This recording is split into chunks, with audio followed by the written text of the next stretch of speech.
Are you a manager who is eager to change the trajectory of your career? I have spent the last 23 years as a Fortune 50 leader learning from other industry leaders how to break free from limiting beliefs and habits. On the Might in Motion podcast, we focus on the 4 M's: motivation, momentum, mindfulness, and might. We bring you leaders from Fortune companies, doctors, and entrepreneurs. Their stories of living their own might in motion will inspire you to create your own action plan and achieve your goals. Welcome to Might in Motion. Today's episode of Might in Motion is brought to you by Pantheon FM, Fortunes Magnified. Pantheon FM is changing the world through entrepreneurship. In this community, you will find everything you need to create, amplify, and monetize your world-changing business. Join us at pantheon.community/register/LAUA. I am thrilled to introduce to you Dan Woerheide. He's a father and a veteran. He's passionate about connecting with others at a level that goes beyond surface level conversations. He loves to inspire others and build and strengthen communities. He's been certified through 48 Days Life Coaching and Transformation Academy Life Coaching and continues to pursue many types of personal development and coaching education. I am so thrilled to welcome Dan to the podcast. Welcome to Might in Motion, Dan. Thank you so much, Mariana. It's a pleasure to be here with you. I'm excited. You know, we were talking in the green room, I get fired up about a few different topics, right? And one is around building teams and how to help new leaders grow. And you've had this really cool journey, right? Where you were in the Army and then you kind of had this Dave Ramsey stint. And then now you're a surf instructor sometimes, occasionally in your free time. I think I took some of that away from you today in recording, so I apologize. But all throughout those, you've had to lead people, right? So what maybe has been a common thread for you throughout your career? Because you've had this really cool, interesting journey around leadership. Well, first of all, thank you very much. I'll take the compliments any chance I get. I'm learning every day to accept them better and better. So I think the most common thread that connects me to my leadership journey has probably the number one thing that stands out is my passion for encouraging and inspiring other people. Yeah. I truly believe connecting with other people. You know, we talked, as you mentioned, in the green room prior to starting this recording. And one of the things you brought up was something we had in a previous conversation. I believe that people and relationships are the currency of the future. In fact, to share a little, probably way more than many people want to ponder, but the value of money. So money is amoral, right? Money is an inanimate object. The value that is placed on money is given into it by people. So I heard, and I wished I could quote it right this minute.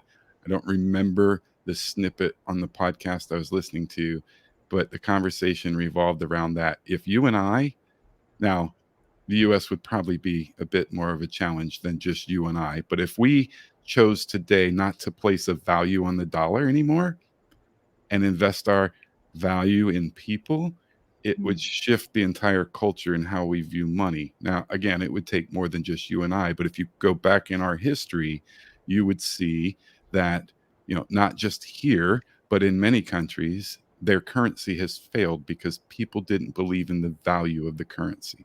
Right. I love that thought of investing in people really drives up that currency value, right?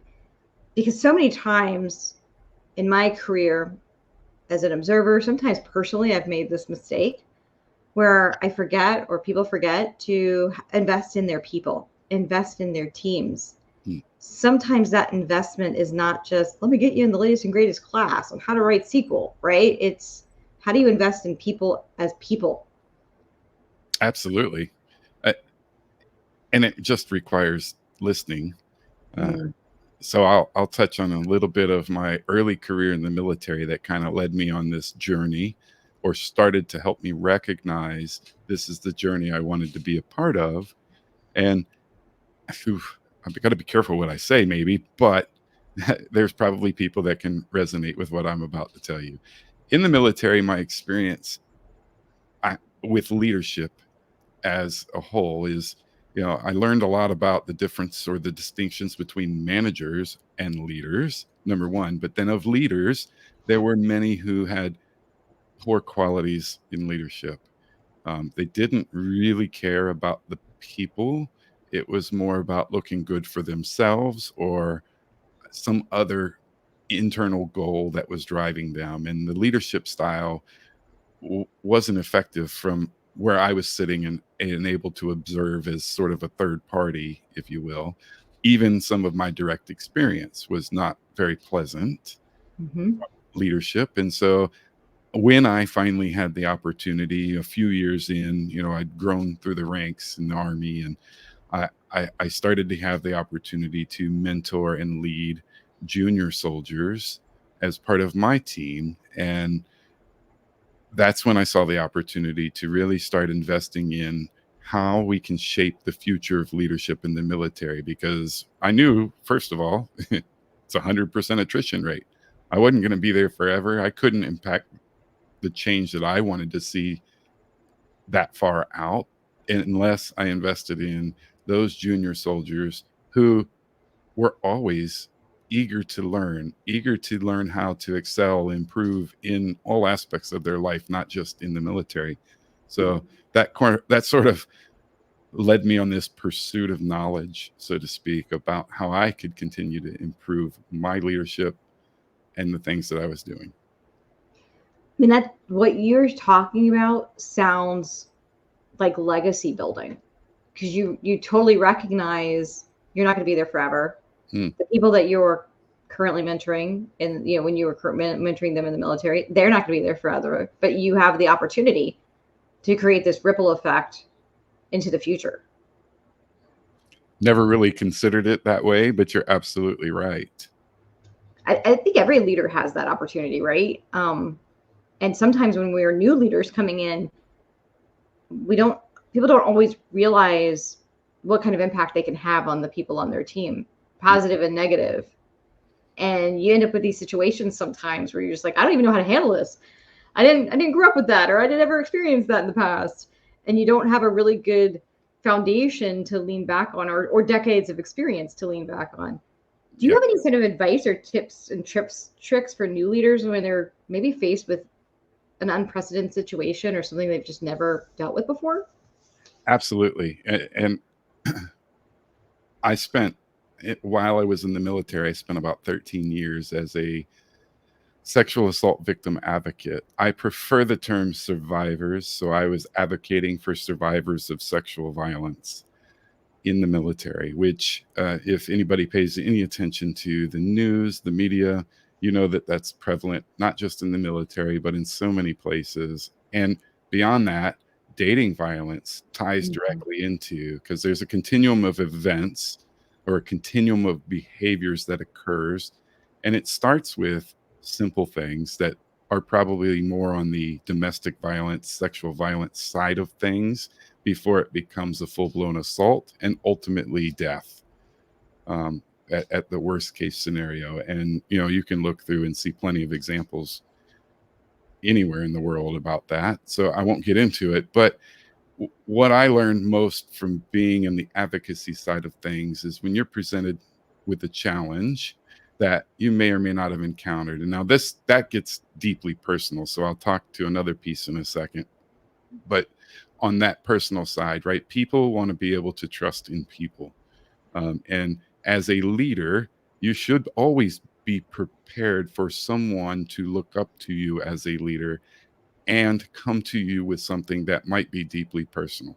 The first thing I would tell somebody is listen without judgment. You can form your own opinions. You can create whatever biases you want about the situation or the things that they're telling you, but you can't display that to them. You can't share that with them, and you can't look at them and say, oh, well, why were you in that situation? That's the worst thing you could say, by the way. Don't question what they're telling you, judgment free, true active listening, completely distraction free. Be part of that with them in that moment. Hear what they have to say. If you're not sure what to do with that information from there, you can ask a couple questions like, hey, I really appreciate you coming to me with this. I'll be honest, I'm not sure where to go from here.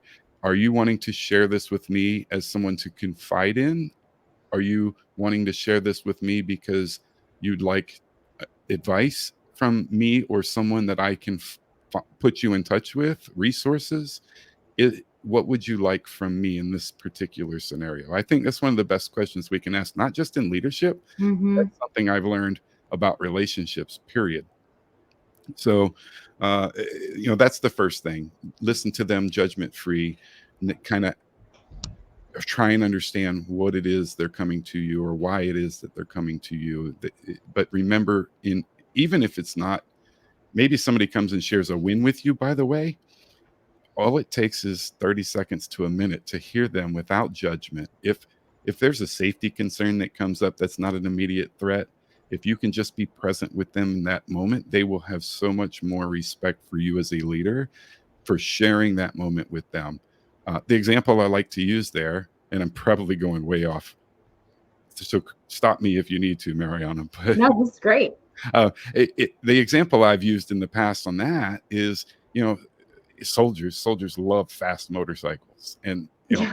if a Yeah. soldier came to me and said, man, you got to check out this Hayabusa 1000 I just bought, one of the fastest motorcycles that had come out at the time, and I can't wait until this afternoon to get out there and just dig into it and see how fast I can get it up to on the interstate.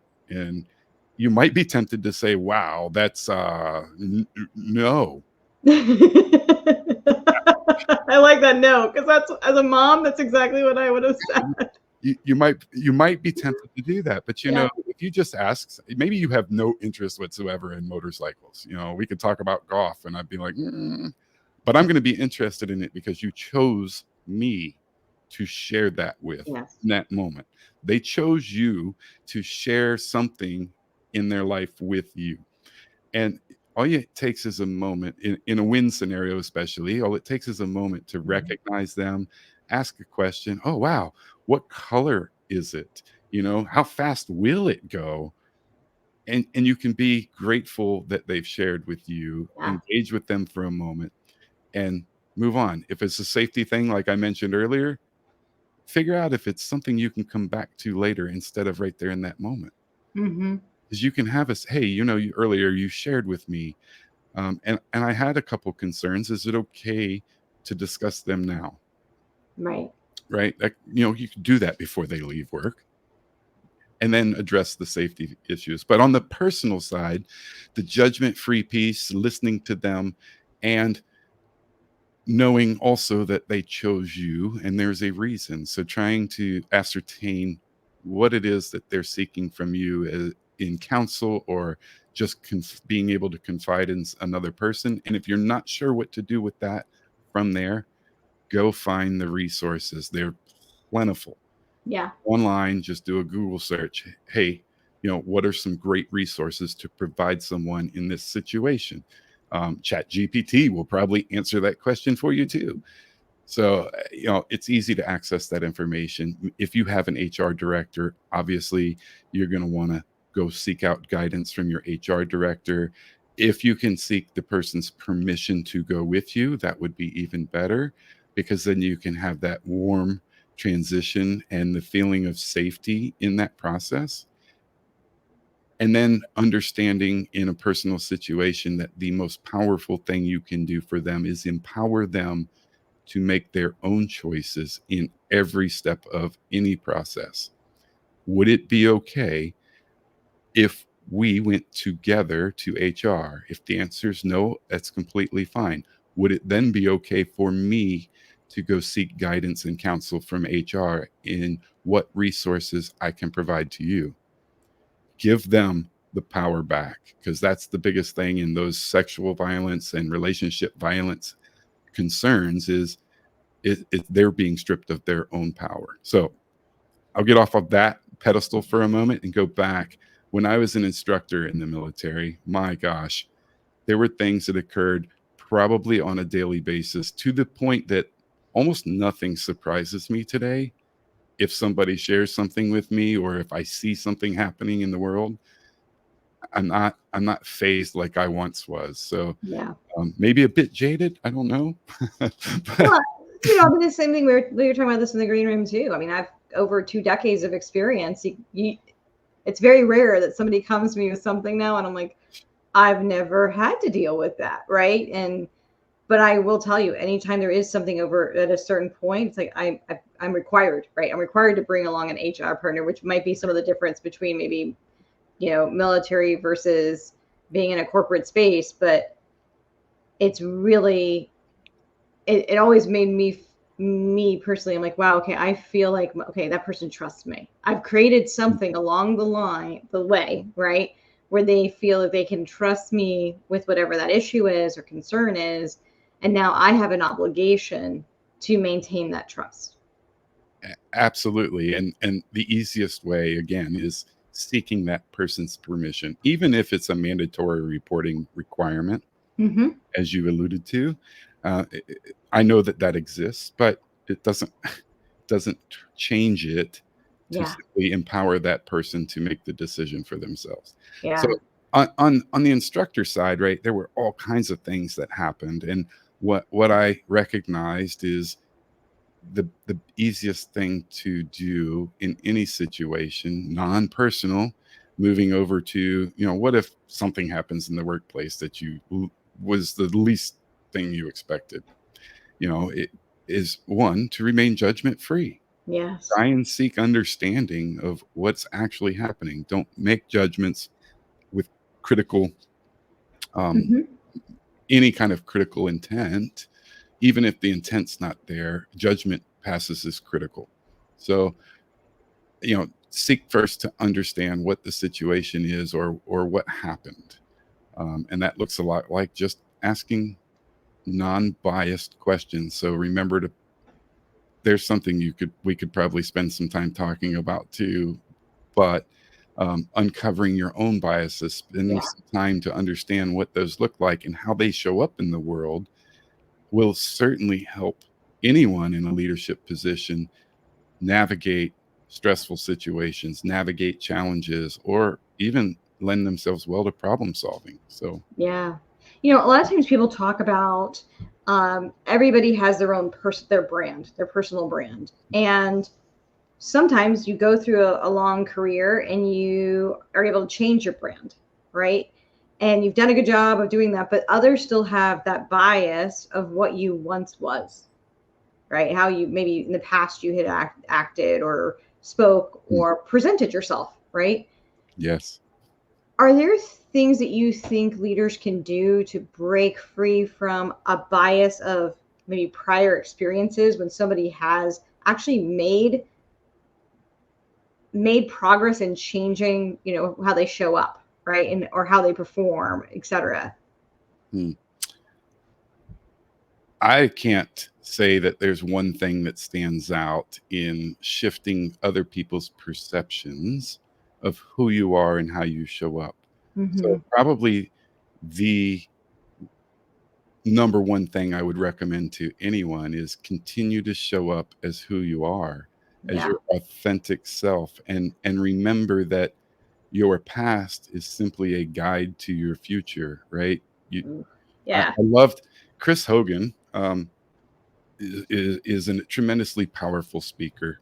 And I've heard him speak on several occasions. And one of the things I heard him say still stands out to me is, you use your past like a guide or a roadmap to your future, but you don't dwell on it, right? You're not going to spend your time driving down the interstate looking in your rear view mirror. You're going to glance in the side view, see what's going on. You're going to glance in the rear view, see what's going on, and you're focused forward. Yes. And that's what I would encourage anybody to do. So, quick little side note story is, I was I was terrible in high school. That's probably the best way or the safest way to say this on a podcast. But I imagine there are plenty of people out there who remember me Mm-hmm.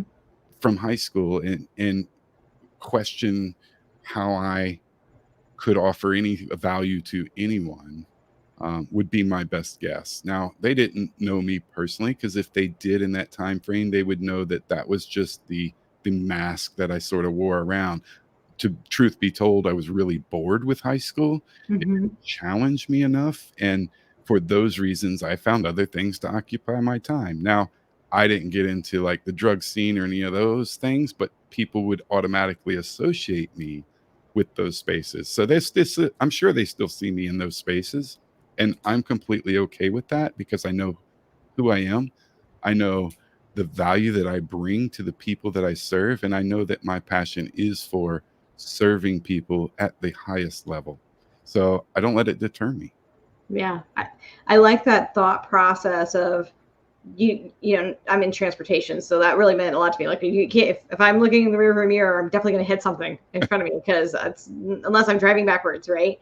But what's interesting to me is that as a leader, we have to be thoughtful on, as we're evaluating or working with somebody, are we looking in the rearview mirror and how they once were, right? So I can't necessarily change you, Dan, on how you perceive me from the past, but I can definitely change how I perceive others, and whether or not have they grown, have they changed, and acknowledge that. Because I think sometimes we all get stuck. You mentioned bias, right? Mhm. We get stuck in these biases of, well, this is how I grew up, so I want to surround myself with people how I grew up. Or you know, oh, I don't like anybody from that team. You know, I can't stand anybody from IT. They're all a bunch of, you know, they're nerds, and they're never ever gonna like understand what I do in this area. Well, that's bias, Mm. right? And so there's also the bias of like my prior opinions, and how can I break free. I love that thought of your past isn't a guide for your future, but it's also something that you need to break free on as you think about other people and what they bring to the table. Absolutely.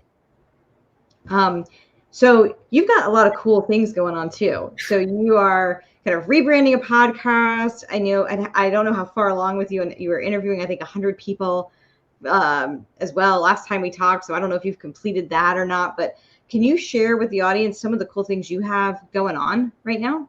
Yeah, absolutely. I'm passionate about many things, as you sort of alluded to, but I am. You mentioned the podcast, so I've rebranded the podcast, but I just made the executive decision today. So my podcast is called Narrowing the Divide, and it's about narrowing the division between the things that we know to be true about the world and the things that we may know but don't always recognize for ourselves. And so, kind of helping people understand the reality and the conversations. For me, the podcast is more of a, I'll say, passion project. I Mm-hmm. want to be in love with creating the content and the podcast. I heard from my coach recently that he believes there's two. Now he's got a tremendous background in podcasting, but he's no longer teaching people that aspect of the world. He still shares knowledge. And one of the things he said was there are two routes to utilizing a podcast. One of them is the intent to create for the people, and one of them is the intent to create for you and share with the people. And so that's kind of what I'm doing, or shifting my focus to, is having conversations that align with my passions and interests and desire to learn and grow myself. For instance, I hosted Bill Mitchell recently on my podcast. He is the creator, author, and his passion project as well is dating violence. Mm-hmm. So it's When Dating Hurts. And that story connected because of what we've already talked about. I spent Yeah. a lot of time in that space. I raised daughters. I want I want to do my best to educate people about how to treat other people kindly and Yeah. with dignity and respect. So, yeah, the podcast is one piece. The executive decision. I go back to that for a second. Is that I'm actually going to create that as an entirely new podcast and shift the last few episodes that I did put in there over to the new podcast and completely separate it from what existed there previously under a different brand. So that will go back to its original brand and just kind of remain in the ether. You mentioned earlier, I teach surf lessons part-time. That's super fun. I live just north of Cape Canaveral, Florida, right north of Cape Cocoa Beach. Nice. If you're still not sure, we watch the rocket launches from the Kennedy Space Center from my back porch. So a pretty good space to do surf lessons from. And Yeah. that, by the way, is how I meditate in the mornings. I go for sunrise surf sessions. Right now, it's twice a week, Tuesdays and Thursdays, with a good friend of mine. And I'm just out there, and that's the only thing in the world I'm focused on. It's amazing. See, So, that's beautiful. Like so many of us don't have that disconnect, yeah. opportunity, and not only are you disconnecting, but you're disconnecting with a tie to nature, and that's a beautiful thing.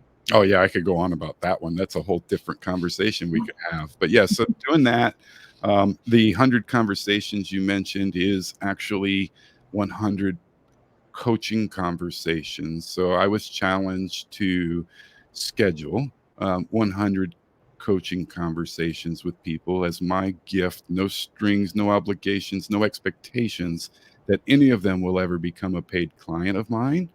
And there's so much that I have gained in that journey. I've not completed the 100, still working on it. That actually is a fairly recent effort. I think I had really just started that process when you and I spoke last. So, yeah, it's ongoing, and it's tremendous because it's just given me so many insights about me, about the process, about how I can improve in creating clients, which is what I believe in, versus selling to anyone. I, Mm-hmm. I don't market my coaching services beyond like a conversation we're having now, right? This would be considered marketing, so to speak. Yep. But intentional marketing efforts don't really exist in my world from that perspective. So I don't have to feel ever that I entertain a conversation when someone says, "Tell me why I should work with you." If that's how you feel, then I don't know that I want to work with you. Right. Yeah.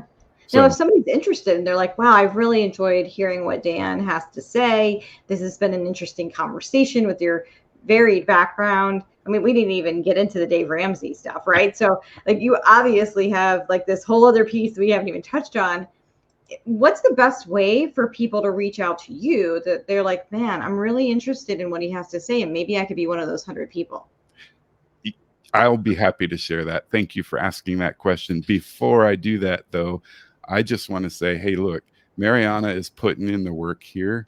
And if you like what she's doing, if you like this conversation, then take a moment. I know it's not always the most intuitive process, but find the subscribe button or the follow button for this podcast and be sure to do that. I want to also mention, because I think it's pretty cool that Mariana, you have a what is it called? It's an online event, a virtual event A virtual event. Yeah. coming up in May. It's Motion Unleashed, where you're going to be sharing about motivation. I'm sorry, you have guests, special guest speakers who are experienced in each of these areas, but motivation, how to gain momentum from that motivation, the mindset around all of it, and how to grow in your might. So if that's of interest to you, I'm going to encourage you to go follow that. Check it out. Like $97, I think, is your ticket price. Yeah. It That's the can't general be admission. right. Can't beat that. That Can't that beat it. that's barely an investment in yourself. So definitely take advantage. Well, So thank you. I mean, it's going to be, I'm excited about it for sure. And I get to operate what I do best, which is hosting and just talking and interviewing folks. So if you enjoy listening to a podcast, you can tune in and kind of watch it live. beautiful. I think it's going to be great. So back to your question. People can reach me. You can send me an email. I don't mind. Dan@danw.us. Super simple. You can visit my website at the same address, danw.us. And you can find my podcast currently with all of the old branded content there. By the time this episode comes out, it may have been shifted. So either way, it's podcast.danw.us or search for Narrowing the Divide on your favorite podcast app. This has been a really cool conversation, Dan. I've enjoyed this so much. I like to kind of go back and recap some of the key things that I wrote down. with my handy dandy pen. So one of the things that I loved, we talked a little bit about, in your career, that thread that transpired throughout all your career was that passion for wanting to inspire others, and that you realize that people and relationships are the currency of the future. So you want to place value on your people, and the way you really invest and have them understand that they are valuable is by listening and actually having that active listening. And when you kind of compare managers to leaders, many times as managers, you don't see that investment. And so you saw it as an opportunity as a young, military officer, and you're like, hey, now I have the opportunity to invest in junior soldiers and help them. And that's now creating this ripple effect, right? This legacy. Every single one of us that's in a leadership space, either in corporate America, in the military, in like small companies, you have the opportunity to create that ripple effect, and understanding about your teams and their lives. And then, that tied into what you've done is being an advocate for survivors of sexual assault, and being that advocate. People want to trust. They want to trust in people around them, in their leaders. And when you're able to do that by listening without judgment, once again, the active listening piece is key. They now understand that they can come to you. And you've created this space, this environment, this community, right, that allows people to really be able to move forward and grow. And I think that's really awesome. And, we talked a little bit too about biases and that sort of thing. And I think the favorite thing is, hey, your past is your guide for your future. So we all have that opportunity to say, what biases do I have from my past experiences that I can now shift as I go forward in the future, right? I want a clear path in front of me. I want that road to be wide open so I can go as fast as I want on my really cool motorcycle that I just bought, right? I want to go as fast as I want to go. And the only way that can happen is if I'm not spending the whole time slowing down, looking behind. So this was awesome, Dan. I really, really appreciate your time today and joining us on Might in Motion. Absolutely. Super fun. Thank you so much for having me. Thank you for tuning into Might in Motion. If you learned something about motivation, momentum, mindfulness, or might, please like, comment, and share. Thank you.